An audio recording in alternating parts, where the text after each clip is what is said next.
معايا هنا قطع من المانجا المتجمدة، مهم جدا في اي سموزي علشان نسهل على نفسنا، يا اما يكون معانا قطع تلج يا اما يكون الفاكهة اللي احنا هنعملها سموزي حاطينها في الفريزر من قبلها ومتجمدة بالشكل اللي احنا شايفينه ده كده. كده معايا المانجا بتاعتي، هنزل ب3 كوبايات من اللبن او الحليب، وعليهم 3 معالق من السكر، والسكر حسب الرغبة،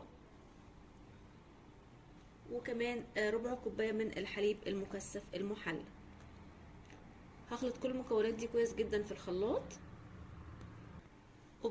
بما ان المانجا عندي او السموزي عندي ما ادانيش القوام اللي انا عايزاه، هزود دلوقتي معلقة واحدة بس من الكريم عشان يديني قوام اتقل وكمان طعم احلى بكتير جدا.